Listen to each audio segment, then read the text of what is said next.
I'm Brianna, 29, and my family secretly plotted to hand over my house to my golden child brother and his pregnant wife. Before I tell you about how I sold it right out from under them and triggered a complete family meltdown, let me know where you're watching from in the comments. I spent my entire life being the backup option nobody actually cared about. My older brother, Tyler, is 32. He has always been the shining star of our house, while I was just kind of there. I was the reliable one they could depend on, but never really valued. The afterthought, the safety net, the one who would always be fine no matter what happened. Growing up in Tyler's shadow was not just my normal. It was my entire childhood identity. I remember being 8 years old when Tyler got a brand new PlayStation for his birthday. Top-of-the-line system, 3 controllers, dozens of games. When my birthday rolled around 3 months later, I inherited his old handheld device with sticky buttons and a flickering screen. My mom actually acted like she was doing me a massive favor by letting me have it. When Tyler joined the middle school basketball team, my parents immediately rearranged their entire work schedules to attend every single game. Tuesday evenings, Thursday evenings, weekend tournaments. My dad would leave work early. My mom would swap her shifts at the clinic. They would sit in the bleachers cheering their lungs out while Tyler mostly sat on the bench. He was not even a starter. He was just a mediocre player who occasionally got subbed in during the fourth quarter when the outcome was already decided by the athletic kids. But they never missed a single game. Meanwhile, I was pulling straight A's. I made the honor roll 4 years in a row. I competed in state-level debate tournaments. My certificates went on the kitchen fridge for maybe 3 days before my mom would replace them with Tyler's latest barely passing grade. A C- in English somehow deserved a bigger celebration than my academic achievements. Whenever I asked why they could not make my debate competitions, my mom always had the same excuse ready. Tyler needs extra encouragement. You are so independent, Brianna.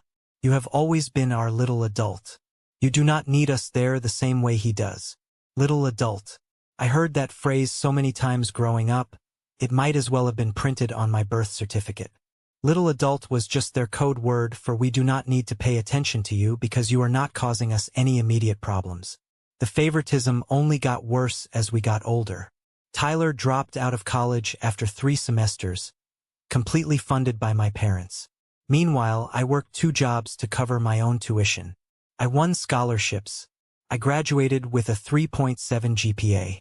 My reward for 4 years of exhausting work was a text message saying congrats and a $50 Target gift card. No party. No celebration dinner. Nothing. I did not even get a picture with them in my cap and gown. They skipped my college graduation ceremony to drive 2 states over and watch Tyler play in an amateur softball tournament. A tournament his team lost in the first round. They did not even apologize. They just said Tyler really needed their support that day and I would understand when I was older. The unfairness burned in my chest, but I kept pushing forward. I figured if I just proved myself enough, worked hard enough, and achieved enough, they would eventually see me. I thought they would eventually recognize that I was worth their time. I was dead wrong. By age 27, I had saved enough from my corporate job to buy a modest 3-bedroom ranch house. It was nothing fancy, but the bricks and mortar were mine. Every mortgage payment, every leaky pipe repair, every piece of furniture, I handled it completely alone. I still remember signing the closing papers. The realtor shook my hand and congratulated me on buying property solo at my age. I drove to my new house, walked through the empty living room, and cried proud tears. I had actually done it. I built my own sanctuary. I thought having my own home would finally give me peace. I had no idea it was about to become the ultimate target. While I was building my life, Tyler and his wife Kayla kept floundering from one self-inflicted disaster to another. Tyler treated employment like a seasonal hobby. He would be wildly enthusiastic for the first few weeks of a new job. He would buy new gear, talk about his fast track to management, and brag to our parents. Then he would become increasingly flaky until he either quit or got fired. He had 7 jobs in 5 years. Retail, warehouse work, delivery driving, call center, customer service. He never lasted more than 4 months anywhere. His pattern was painfully predictable. Within a month, he would complain about his boss being unreasonable or his coworkers being dramatic. By month 3, he would start calling in sick because his back hurt or his car made a weird noise. By month 4, he would be unemployed again with some grand story about how the job just was not a good fit culturally. Kayla was not helping matters. She had a compulsive spending problem that made their financial situation exponentially worse. She bought designer purses she could not afford. They ate restaurant meals 3 times a week. She drove a leased silver BMW M3 that cost more monthly than most people's rent. She would blow through their paychecks before the money even cleared the bank, then act shocked when the account was overdrawn. Together, they were a walking financial disaster. The cryptocurrency incident was peak Tyler brilliance. He got obsessed with digital currency after watching YouTube videos of influencers driving rented Lamborghinis. He became convinced he had discovered the secret to getting rich quick without actually working. He borrowed $10,000 from our parents. They really could not afford to loan out that kind of money from their savings, but they gave it to him anyway. Tyler dumped every penny into some obscure digital coin that was supposedly about to explode. He had this massive spreadsheet showing my parents how his investment would multiply tenfold within 6 months. The coin crashed within 3 weeks. It lost 90% of its value overnight when the creators pulled the rug and disappeared with the cash. Tyler's 10 grand became about $800 in basically worthless digital tokens. Did he learn a single thing from this massive failure? Absolutely not, because my parents just kept bailing him out. Every few months there was a new manufactured crisis. Rent was overdue. The BMW was about to be repossessed. Credit cards were maxed out. Utilities were getting shut off. And my parents, despite being firmly middle class with extremely limited retirement savings, would somehow come up with the cash to save him. When their own funds dried up from constantly rescuing Tyler, guess who they turned to? My phone would ring while I was sitting at my desk at work. It was always my dad. His voice would have this careful, measured tone, like he was trying to de-escalate a hostage situation. He would say, "It is just a small loan, Brianna. Tyler is in a really tough spot right now. He has this big job interview lined up, but they just need to get through this month first." Those small loans added up terrifyingly fast. $500 here when their rent was short. $1,200 when Kayla's precious car needed emergency repairs. $800 when Tyler's phone got shut off and he supposedly needed it for job applications. $3,000 when they were about to be evicted and had nowhere else to turn. Over 5 years, I handed my brother $15,000. That was 15 grand I had earned through actual grueling work. Money I had saved by making daily sacrifices. Money that was supposed to be building my own future. Gone. Flushed away to subsidize Tyler's complete inability to function as an adult. I knew that money was never coming back. I kept meticulous records anyway. I had a spreadsheet with every loan amount, the date, and their written promise to pay me back as soon as things stabilized. Things never stabilized. Tyler never paid back a single penny. My extended family started noticing the dynamic at our gatherings. Family barbecues became uncomfortable social experiments where people would make passive-aggressive comments. My Aunt Beverly would sip her iced tea on the patio and say, "It is so wonderful of you to support your brother's journey, Brianna. Not everyone would be so giving." The way she emphasized the word giving made it crystal clear she knew I was being played for a fool. My Uncle Rich was far less subtle. At Thanksgiving, he made loud comments right within Tyler's earshot. He said, "Must be nice having a rich sister who bails you out every time you screw up. Some of us had to figure life out on our own without a safety net." Tyler just smirked and shrugged his shoulders, completely unbothered by the heavy criticism. Why would he care? As long as the cash kept flowing into his bank account, he had absolutely no reason to change his behavior. I kept showing up to these family dinners, exhausted after 10-hour shifts, bringing takeout food, only to find Tyler and Kayla sprawled on my parents' couch demanding favors. I was reaching my breaking point. I just needed one final push.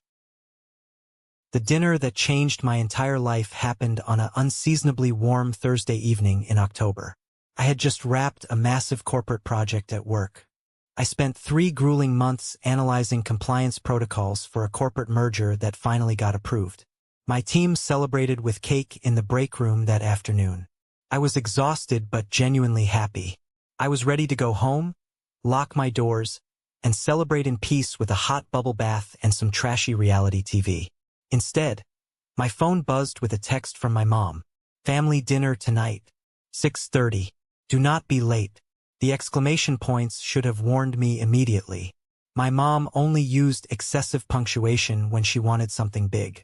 I pulled my car up to my parents' house around 6:20.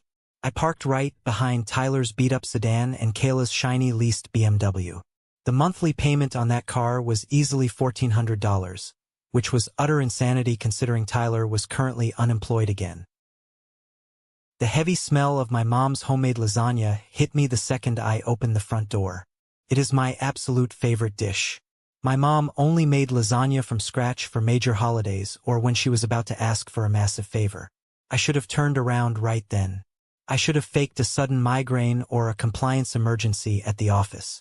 But some stupid, hopeful part of me still wanted a normal family dinner. My mom called out from the kitchen, her voice dripping with unnatural cheerfulness. "Perfect timing, Brianna. We are just about ready to eat." Tyler and Kayla were already positioned in the living room like royalty holding court. Tyler had claimed my dad's leather recliner. Kayla sat on the couch with her feet tucked under her, scrolling on her phone. Neither of them even said hello when I walked in. Tyler just gave me a stiff nod. The dining room table was set for 4 with my mom's good china. The fancy serving platters she got as wedding gifts 30 years ago were out on the table. Red flags were waving everywhere. I was walking completely blind into an ambush. Dinner started normally enough. My dad asked about my job. I gave him the short version of my project success. I literally watched his eyes glaze over with boredom as I explained the compliance protocols. He quickly shifted his attention to Tyler. Tyler dominated the conversation. He spent 20 straight minutes explaining his latest delusional money-making scheme. House flipping. Apparently, binge-watching 3 days of renovation shows on HGTV had transformed my unemployed brother into a master real estate investor. The key is finding undervalued properties in up-and-coming neighborhoods, Tyler said, pointing his fork at my dad. You buy low, do some cosmetic updates yourself, then sell high when the market appreciates. It is basically free money if you know what you are doing. Tyler did not know how to swing a hammer. He had no real estate license, 0 capital, and a credit score that belonged in a horror movie. But my parents nodded along with massive smiles, acting like he was presenting a legitimate Wall Street business plan. Kayla jumped in, her eyes wide with fake excitement. We have been looking at properties online all week. There is this adorable little bungalow that just needs some fresh paint and new countertops. It could easily be worth $300,000 after renovations. They had exactly $0 in their bank account for a down payment. I pushed my pasta around my plate and counted down the seconds until I could leave. Then my mom cleared her throat. It was that deliberate, fake little cough she does when she is about to drop a bomb. So she began glancing at my dad for backup. We have been having some serious family discussions about Tyler and Kayla's living situation. I gripped my fork tighter. I braced myself for another loan request. In my head, I was rapidly calculating my current checking balance, figuring out how much I could spare without touching my savings. They have been having a really tough time since their rent went up. My mom continued, her voice turning thick with sticky sympathy. And with a baby on the way, things are just too tight. My jaw physically dropped. I interrupted her. Wait, a baby? Kayla was pregnant. This was massive family news, and nobody had bothered to mention it to me, even though I had been over for dinner 3 times that month. My mom gasped and covered her mouth in a terrible theatrical performance. Oh, we thought you knew. Kayla is 11 weeks along. She is due in late April. I looked across the table at Kayla. She was smiling with this incredibly smug, self-satisfied expression. Like getting pregnant while completely broke and unemployed was some heroic achievement. Tyler, a man who could not keep a warehouse job for 3 months, was about to be responsible for a human infant. So anyway, my mom said quickly, eager to bulldoze right past my shock. We found the absolute perfect solution to help them out. They are going to move into your house next month. The room went completely silent. My stomach violently dropped. I felt like I was free-falling off a skyscraper. I stared at my mother's face, waiting for the punchline. I waited for my dad to laugh. Nobody laughed. My house, I finally choked out. The words felt like sandpaper in my throat. It just makes perfect sense. My dad jumped in immediately. He used his calm, reasonable problem-solver tone. You have 3 bedrooms, Brianna. You are living there completely alone. That is a lot of house for just one single person to manage. Tyler and Kayla desperately need room for the baby. That front bedroom of yours with the big bay window would be absolutely perfect for a nursery. My front bedroom. My bay window. My house. The house I bought with my own money, my own credit, my own blood and sweat. We could paint the walls pale yellow. Kayla chimed in, not even looking up from her phone screen. Gender neutral for now until we find out what we are having. And we will need to baby-proof everything, obviously. We have to take down those sharp glass coffee tables of yours. She was talking about ripping apart my home like it was already a done deal. Like my opinion was just annoying paperwork they had to file. We figured you could just take the tiny spare bedroom in the back for now, my mom said, reaching over to pat my rigid hand. Or you can stay here with us temporarily. Or maybe go find a small apartment downtown since you do not need space. This way, you will not have to worry about cleaning such a large house all by yourself. It is really what is best for everyone. Family takes care of family. They were not asking me. They were evicting me. They had held secret meetings, planned renovations, and decided to confiscate my largest financial asset. I looked around that dining table. My dad was nodding proudly. My mom looked thrilled with her genius plan. Tyler had a sickening smirk glued to his face because he had finally won the ultimate prize. Kayla was already browsing cribs on Amazon. Something deep inside my chest cracked open. It was not a loud explosion. It was cold and sharp. For 29 years, I swallowed my disappointment. I handed over my hard-earned cash. I smiled through their insults. And this was my ultimate reward. They wanted to steal my home and hand it to the golden child. I looked my mother dead in the eyes and forced the brightest, fakest smile of my life. You know what? I said smoothly. That sounds reasonable. The tension in the room instantly vanished. My mom let out a huge breath. My dad beamed at me. Tyler and Kayla exchanged a triumphant look. We figured we could load the moving truck and move in early next month. Tyler said casually, like he was borrowing a lawnmower. That gives you roughly 3 weeks to pack up your stuff and get out. 3 weeks to surrender my life. That works, I answered. I took a slow sip of ice water to hide my shaking hands. I will start packing up my things this weekend. Perfect. My mom clapped her hands together. I knew you would understand, Brianna. You have always been so mature and practical. Not everyone would be this generous. I nodded, swallowing the absolute rage burning in my throat.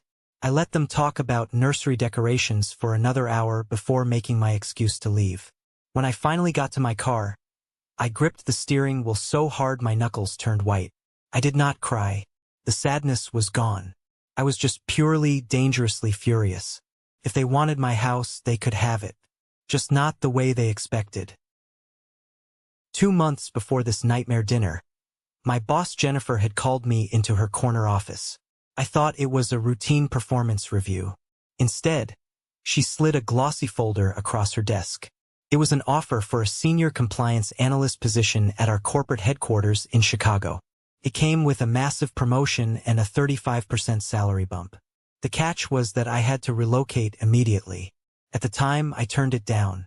I thought I needed to stay close to my family. Sitting in my dark car in my parents' driveway, the Chicago offer suddenly felt like a golden lifeboat. I drove straight home, bypassed the kitchen, and opened my laptop on the kitchen island. I dug through my archived emails, found Jennifer's original offer, and hit reply. Hi Jennifer. I have been thinking heavily about the Chicago position. I would like to officially accept if the offer is still on the table. When would you need me to start? My phone dinged with her reply 20 minutes later. The offer is absolutely yours, Brianna. We need you here by November 1st. November 1st. Exactly 3 weeks away. The exact same timeline my brother had graciously given me to pack up my life. I typed my response instantly. November 1st works perfectly. I will see you in Chicago. By midnight, I had signed the digital offer letter, secured my new salary, and formulated a ruthless plan. The very next morning at 8 a.m., I called a highly rated real estate agent named Sarah who specialized in aggressive, fast property sales. She walked through my front door by noon. I gave her a sanitized version of the truth. I was relocating for a massive promotion, and I needed to liquidate the property immediately. If you want to move this house in under a week, we need to price it to start a bidding war, Sarah said, tapping her iPad. I suggest listing it for exactly $10,000 under current market value. Buyers will swarm. Do it, I told her. List it today. A professional photographer was in my living room 3 hours later. By Monday morning, my beautiful 3-bedroom house was officially on the open market. I even agreed to leave all the major kitchen appliances and my living room furniture in the sale to sweeten the deal. The exact same furniture Kayla had been planning to use. For the next 3 weeks, I played my role like an Oscar-winning actress. I lived a complete double life. My mom would text me every morning asking for updates. How is the packing going, sweetie? Tyler is so excited. I would reply with a smiley face emoji. Packing is going great. Getting lots of boxes organized today. I was not lying. I was packing my belongings into heavy-duty boxes, but they were headed for a moving truck bound for Illinois, not my parents' spare bedroom. Tyler sent me a text asking if I could leave my expensive mounted flat-screen TV on the living room wall since his was cracked. I stared at the message, smiled coldly, and replied, I will see what I can do. Kayla actually had the nerve to call me while she was standing in the paint aisle at Home Depot. She wanted my opinion on picking between buttercup yellow and lemon chiffon for the nursery walls. I held the phone away from my ear, listened to her babble, and told her buttercup yellow would catch the morning light beautifully. Behind the scenes, the house sale moved with lightning speed. Because I underpriced it, we received 4 cash offers within 48 hours. I accepted the strongest offer from a sweet young newlywed couple buying their first home. We fast-tracked the inspections and scheduled the final closing date for the exact Friday before Tyler's designated move-in weekend. I hired professional long-distance movers. Every night after work, I systematically erased my presence from the house. I took down my photos. I packed my winter clothes. I cleaned out the garage. 3 days before moving day, Tyler sent me a long text message. It was the longest thing he had ever written to me. Just wanted to say thanks for being so cool about handing over the house, Bree. I know it is a big change for you, but having a stable place to raise the baby is everything. You are the best sister ever. I read the message twice. The sheer audacity made my blood run cold. He genuinely believed he deserved the deed to my house just for existing. I did not reply. I just deleted the message thread. On Wednesday, Kayla texted asking if I would be around on Saturday morning to help them unload their rental truck into my house. She promised to buy me a cheap pizza as a thank you for my manual labor. I told her I was going to be completely unavailable that day, but wished them the best of luck with their big move. Thursday night was my final night in my home. The movers had already packed up the back bedrooms. I slept on a cheap air mattress in the middle of the empty living room floor. My car in the driveway was packed to the roof with my personal essentials, my laptop, and a cooler of road trip snacks. I lay there in the dark, staring at the ceiling I had painted myself. For a brief, fleeting second, a wave of guilt washed over me. Was I taking this too far? Was I being too cruel to my own blood? Then I remembered the smug smirk on Tyler's face. I remembered my parents draining my emergency funds. I remembered 29 years of being the disposable daughter. The guilt evaporated instantly, replaced by pure, freezing resolve. Tomorrow was going to be fireworks. Friday morning arrived crisp and cold. The professional moving crew backed their massive truck into my driveway at exactly 6 a.m. Because I had organized everything meticulously, they loaded my entire life into the truck in under 4 hours. By 10:30 a.m., my physical ties to the state were rolling down the highway toward Illinois. At noon, I drove to the title company's pristine glass office downtown. I sat across a mahogany conference table from the real estate agent and the young couple buying my house. I signed my name on approximately 50 different legal documents. I watched the final wire transfer hit my bank account. The money cleared. The deed transferred. I slid the brass house keys across the table to the glowing newlyweds. "The neighborhood is so lovely," the new wife said, beaming as she held the keys. "We actually met the couple next door yesterday while we were driving by. They mentioned someone named Tyler was planning to move in. I told them we just bought the place. They were very confused. My jaw tightened to hide my grin. I kept my expression perfectly neutral. "How interesting," I said smoothly. "I wonder who Tyler is. You will have to let me know if he shows up." The contract stipulated that the new owners took possession immediately upon signing. They had scheduled their own moving truck to arrive at the house the following morning at 9 a.m. That was the exact same time Tyler had told me he was bringing his U-Haul to take over my property. The collision course was locked in. By 2 p.m., my car was merged onto Interstate 80 West. My gas tank was full, my music was blasting loud, and I felt lighter than I had in a decade. Around 3:30 p.m., my phone sitting in the cup holder lit up. It was a call from my mom. I ignored it. 5 minutes later, Tyler called. Ignored. Then my dad. Ignored. For the next 4 hours of driving, my phone vibrated so aggressively it actually shimmied across the center console. I did not pull over. I did not check the screen. I just watched the highway markers fly by, singing along to the radio while the bomb detonated 300 miles behind me. I finally pulled into the parking garage of my new luxury apartment complex in downtown Chicago at 7 p.m. I grabbed my overnight bag, rode the elevator up to the 15th floor, and unlocked the door to my new life. The apartment was completely empty, echoing with quiet peace. I ordered spicy pad thai from a restaurant down the street. I sat cross-legged on the cold hardwood floor, opened the takeout container, and finally picked up my phone. I had 63 missed calls and 147 unread text messages. I opened the voicemails first.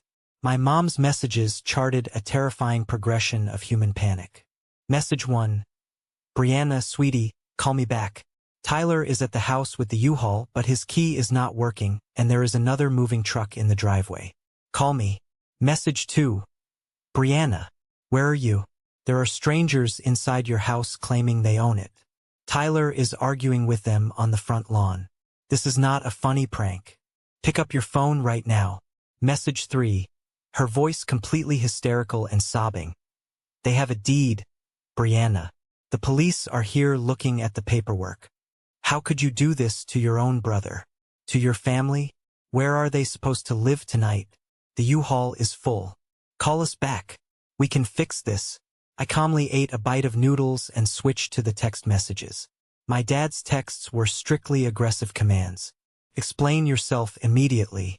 This is unacceptable behavior. You have made a massive mistake, young lady. Call me the second you read this. There will be severe consequences for this betrayal." Tyler had sent a frantic wall of text that bordered on a complete mental breakdown. What the hell is going on? Did you seriously sell the house to strangers? Where the hell are we supposed to go? Kayla is screaming and crying in the driveway. She is pregnant. You are destroying my family. You are making us homeless. I thought we were blood. You have always been jealous of me. You are a psycho. Kayla added her own dramatic venom to the group chat. We are literally sleeping in a U-Haul tonight because of you. You are taking away your unborn niece's chance at a stable life.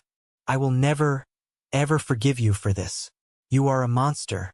My parents had apparently activated the entire family phone tree to apply maximum social pressure. Messages flooded in from aunts, uncles, and cousins.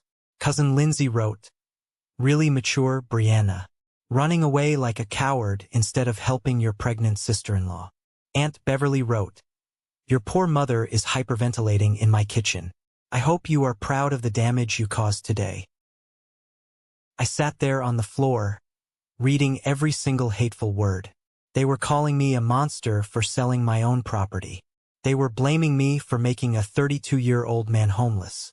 I swallowed my food, wiped my fingers on a napkin, and opened the main family group chat. I typed one single factual message. I accepted a massive promotion in Chicago and needed to sell my house immediately. The sale closed yesterday morning.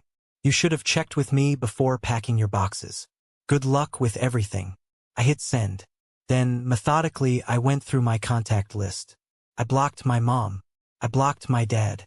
I blocked Tyler. I blocked Kayla. I blocked Aunt Beverly, Uncle Rich, Cousin Lindsay, and every other flying monkey who had sent me a nasty text. I blocked them on my phone, blocked them on Facebook, blocked them on Instagram.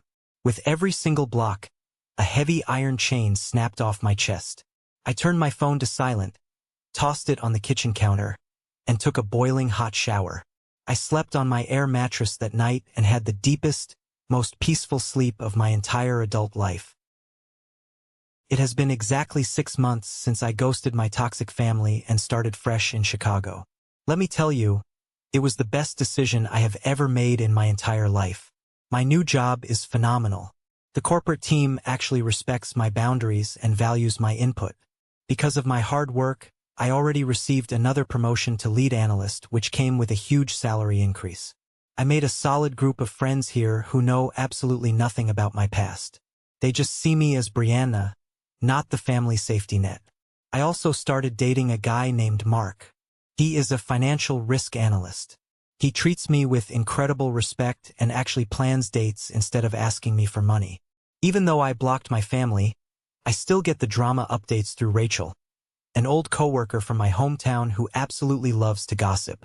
The fallout from moving day was catastrophic. With nowhere else to go and the U-Haul racking up daily fees, Tyler and Kayla were forced to move into my parents' dark, unfinished basement. The plan was supposedly temporary, just until they got back on their feet. 6 months later, they are still trapped down there. 3 angry adults, 1 crying baby, and my parents' crumbling marriage, all crammed into a small house. The cryptocurrency disaster I mentioned earlier, it got so much worse after I left. It turned out Tyler had invested way more than just the initial 10 grand. Behind my parents' backs, he had fraudulently opened 2 high-limit credit cards using my dad's social security number. He maxed them out on crypto. He also took out multiple shady payday loans. On top of that, he convinced my parents to liquidate their entire retirement savings to average down on the crashing digital coin. When the market officially bottomed out, Tyler was left holding roughly $70,000 in high-interest debt.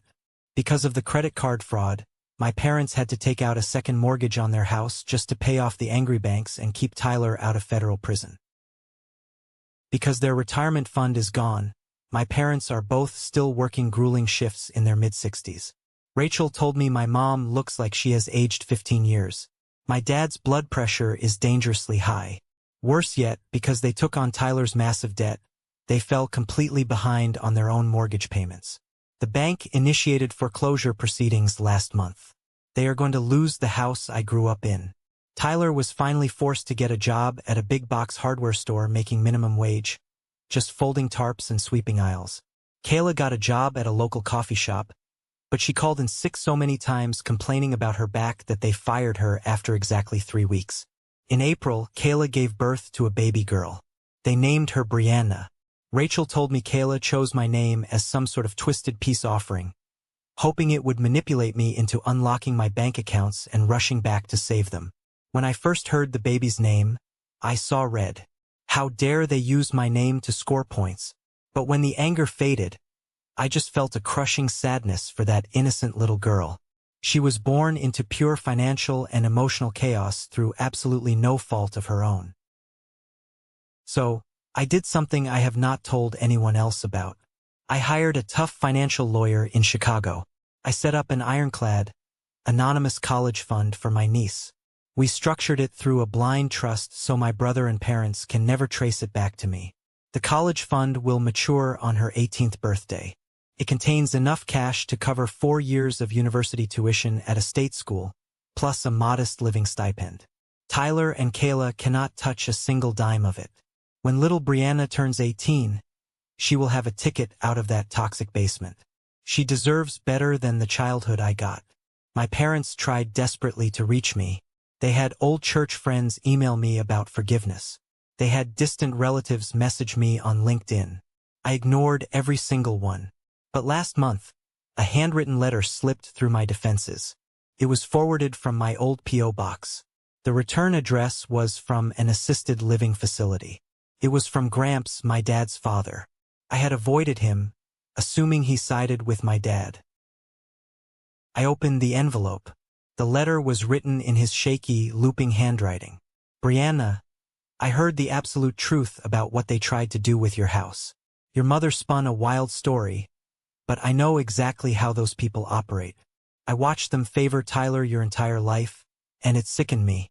I am so sorry I stayed quiet to keep the peace.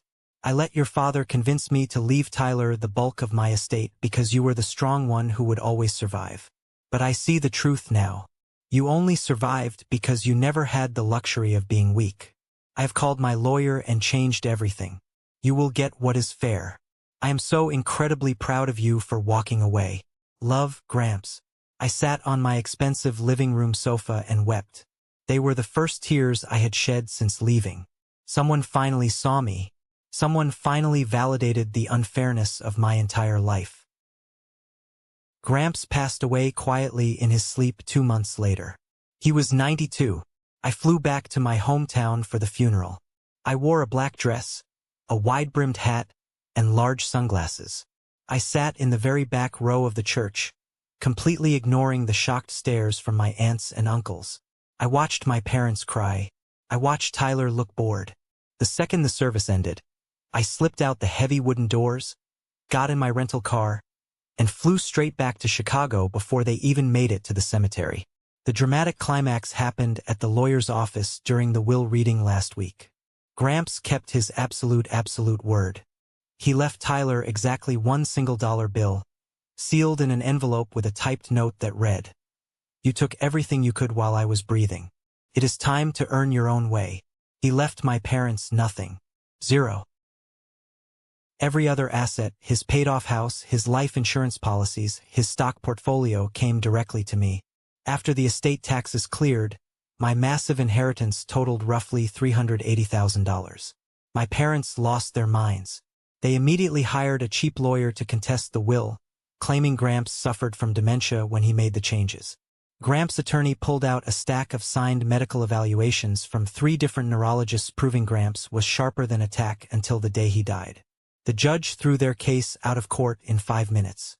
Tyler threw a massive tantrum in the lobby, screaming that I had poisoned Gramps against him. He was so aggressive the building security had to physically drag him out onto the sidewalk. The inheritance was the final nail in the coffin for Tyler's marriage. According to Rachel, Kayla finally snapped. When she realized the family cash cow was permanently slaughtered, she packed her bags. She took baby Brianna, drove 2 states away to move back in with her own mother, and officially filed for divorce. She cited extreme financial abuse and emotional neglect. She is demanding full child custody and whatever miserable pennies Tyler earns at the hardware store for child support. Tyler is now completely broke, facing a brutal divorce, and sleeping on an air mattress in a basement his parents are about to lose to the bank.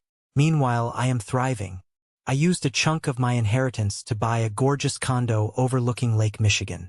I paid in pure cash. 0 mortgage. The rest is invested securely for my retirement. Last night, I received one final email from an unknown address. It was from my mom. It was a pathetic, begging paragraph asking if there was any chance we could sit down with a mediator and talk about family healing. I hit reply, typed out one single sentence, and hit send. There is absolutely nothing left to reconcile, and I am never coming back. I thought hitting send on that final email to my mother would be the absolute end of it.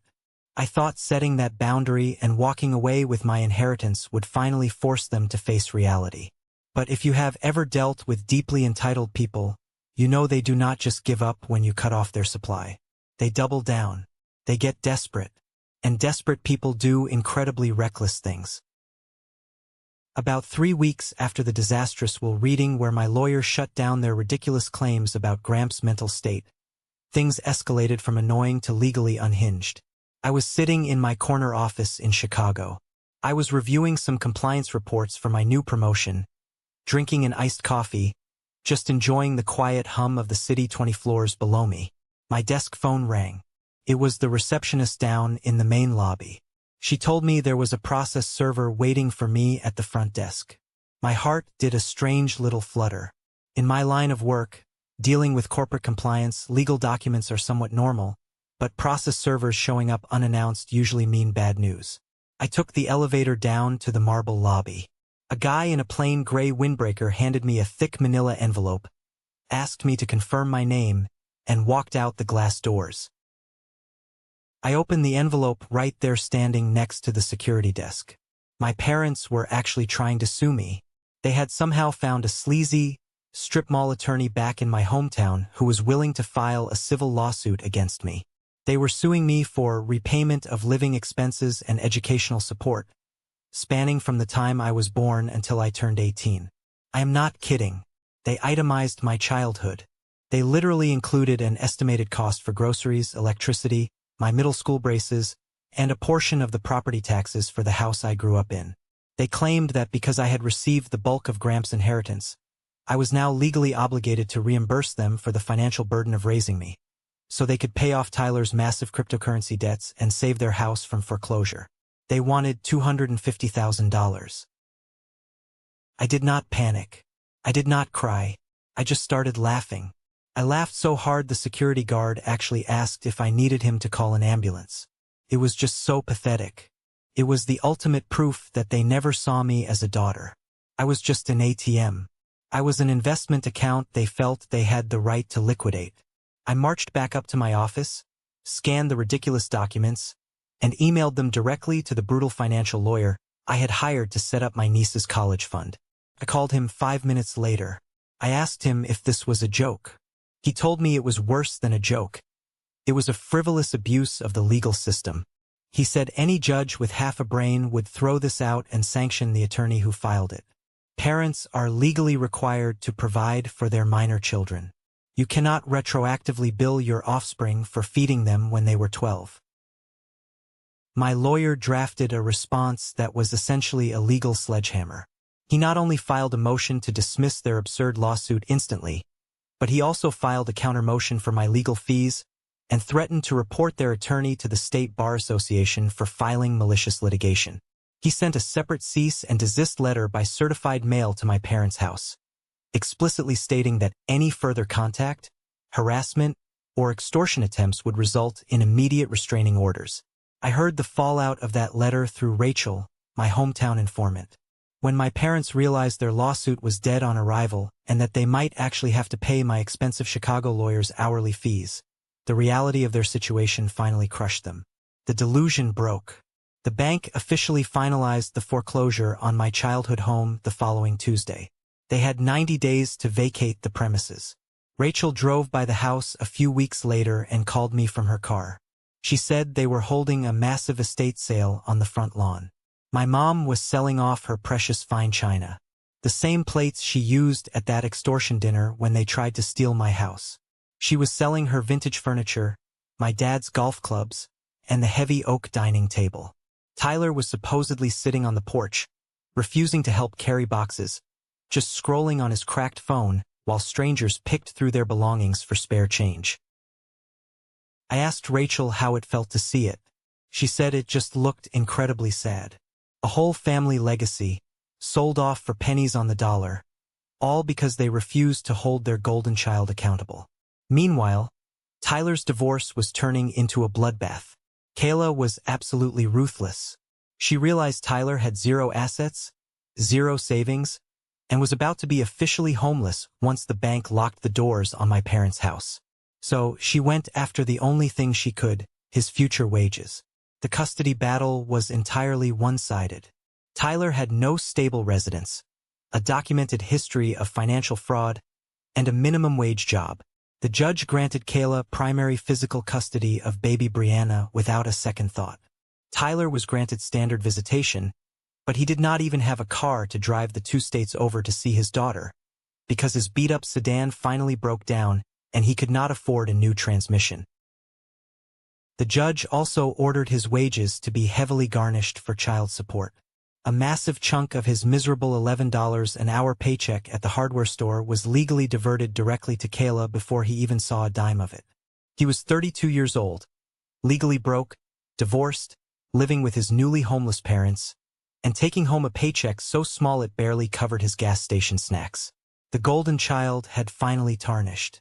I would be lying if I said I did not feel a dark sense of satisfaction. When you spend your entire life being told you are the selfish one, watching karma balance the scales is a deeply validating experience. But the satisfaction did not last very long. It quickly faded into a quiet, hollow acceptance. I realized that hating them was still giving them power over my emotions. I had to let the anger go if I wanted to actually enjoy my new life. So, I stopped asking Rachel for updates. I told her I appreciated her loyalty, but I needed to close that chapter completely. I blocked the hometown gossip out of my mind and focused entirely on the future I was building with my own 2 hands. Life has a funny way of testing your boundaries right when you think they are perfectly secure.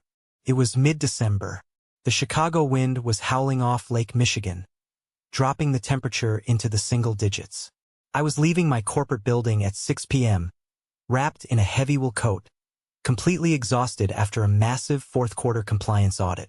I had a dinner date planned with Mark at this fantastic Italian place downtown, and I was just looking forward to a glass of red wine and a warm plate of pasta. I pushed through the heavy glass revolving doors into the freezing plaza. And there he was. Tyler was standing near the concrete planters by the street. He looked terrible. He was wearing a thin, cheap jacket that was definitely not made for a Chicago winter. His shoulders were hunched. His hands were shoved deep into his pockets. And he looked 10 years older than the last time I saw him at the funeral. The arrogance was completely stripped away. He just looked hollow. My feet instantly stopped moving. Every survival instinct in my body screamed at me to turn around, walk back into the lobby, and call building security. But my feet stayed planted on the freezing concrete. He saw me.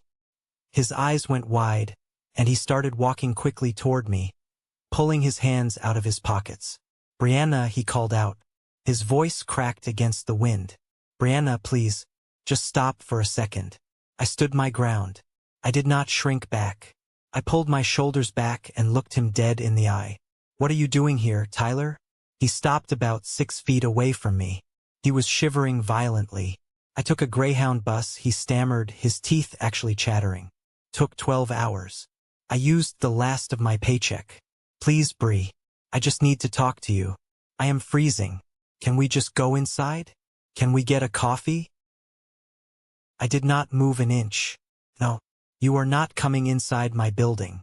Say whatever it is you came here to say, and then you are going to walk to the train station and leave." His face crumbled. He looked down at the pavement. "The house is gone, Bree. The bank locked us out last week. Mom and Dad rented a tiny 2-bedroom apartment near the highway. They gave me the couch. The divorce is final. Kayla took the baby. I have nothing. I literally have nothing left." I stared at him. The cold wind whipped my hair across my face. "I know, Tyler. I know you have nothing. But I did not do that to you. You did that to yourself." He looked up at me, his eyes shiny with tears. "I know I screwed up. I know I was a terrible brother. I was selfish. Mom and Dad spoiled me, and I took advantage of it, and I took advantage of you. I see it now. I hit rock bottom. But we are family. You have all that money from Gramps. You have this huge salary now. Just a small loan, Bree. Just $5,000 so I can get a cheap used car and find an apartment. I will pay you back. I swear to God I will pay you back this time. I am changing. Just a small loan." Hearing those exact words come out of his mouth after everything he had done made my stomach turn. It was the same script, the same manipulation. He had not changed. He was just out of options, and he thought if he played the pathetic victim out in the freezing cold, my old programming would kick in and I would write him a check. I looked at this man who shared my DNA. I looked at the golden boy who tried to steal my house, who let my parents drain their retirement for his crypto scams, who ruined his own marriage. I felt absolutely nothing for him. No anger, no pity, just a cold, hard indifference. "Tyler," I said, my voice cutting cleanly through the wind. "I am going to say this once, and I need you to listen very carefully because I will never repeat it. I am not your safety net anymore. I am not your backup plan. I do not care that you hit rock bottom. You are a 32-year-old man. You need to figure your own life out. I am not giving you a single dollar. Not today. Not ever." He stared at me, his face twisting from pathetic desperation back into that familiar, ugly entitlement. "You are really going to let your own brother freeze out here? You are a selfish, cold-hearted B***tch, Brianna. You always have been. You think you are so much better than us just because you have money now." There it was. The real Tyler. The mask slipped the second he realized the ATM was permanently closed. I smiled. A genuine, peaceful smile. "You are right, Tyler. I am better than this. Have a safe bus ride home." I turned my back on him and walked down the street toward the Italian restaurant. I did not look back. I heard him yell my name one more time, but his voice was swallowed by the sound of the city traffic.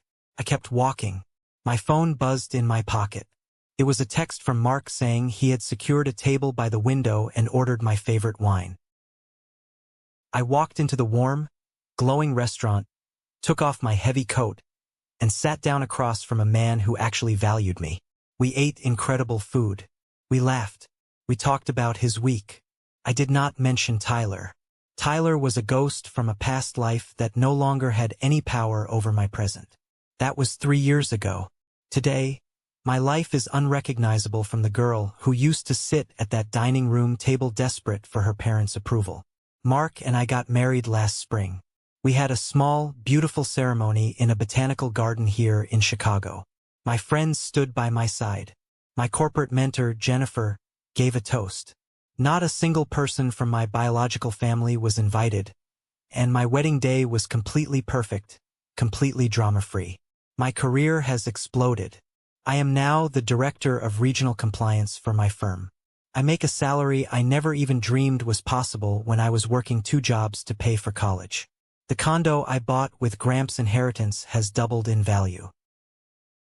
I still have the college fund set up for my niece, little Brianna. My lawyer sends me quarterly statements on the trust's growth. It is sitting safely in a diversified index fund, compounding year after year. By the time she turns 18, she will have over $150,000 waiting for her. She will have the ultimate tool to break the cycle of poverty and manipulation she was born into. She will have choices. I sometimes think about my parents and my brother, but the thoughts pass quickly, like clouds moving across the sky. I do not wish them harm, but I do not wish them well either. They are just strangers who used to know me.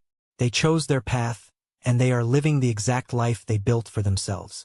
I built my own life, a life based on hard work, mutual respect, and ironclad boundaries. And that brings me to the absolute most important part of this entire story. The reason I decided to sit down, turn on this camera, and bare my soul to thousands of strangers on the internet. Listen to me very closely, guys. Society, movies, and culture constantly shove this toxic narrative down our throats that family is everything. We are conditioned to believe that just because you share blood with someone, you owe them endless loyalty, endless forgiveness, and endless access to your resources, your peace of mind, and your home. That is a dangerous lie. Toxicity is toxicity, regardless of whether it comes from a stranger on the street or the mother who gave birth to you. You do not owe anyone your financial security. You do not owe anyone your mental health. Being the bigger person or the reliable one should never mean being a human doormat for people who refuse to take responsibility for their own choices. If you are watching this right now, and you are the reliable one in your family, If you are the one always bailing out a sibling, or loaning money to parents who never pay you back, or sitting at dinners where your achievements are ignored while someone else's failures are celebrated, I am giving you permission to walk away. You have the right to build a sanctuary for yourself. You have the right to lock the doors to that sanctuary. Establishing boundaries is not an act of cruelty. It is the ultimate act of self-preservation. Breaking a generational cycle of abuse and financial irresponsibility hurts. It is terrifying. You will be called selfish. You will be called the villain in their story. Let them call you whatever they want. Their opinion of you does not pay your mortgage, and it does not protect your peace. Protect your peace at all costs. I want to know what you guys think about all of this. What is the biggest lesson you took away from my experience? Have you ever had to cut off a toxic family member to protect your own life? Drop your stories in the comments below. Let's build a community that supports choosing mental health over toxic loyalty. Or, if this story just gave you a little bit of courage today, just drop the word good down in the comments, so I know this message reached the people who needed to hear it. Thank you for listening. Stay strong, protect your peace, and never let anyone steal the life you built.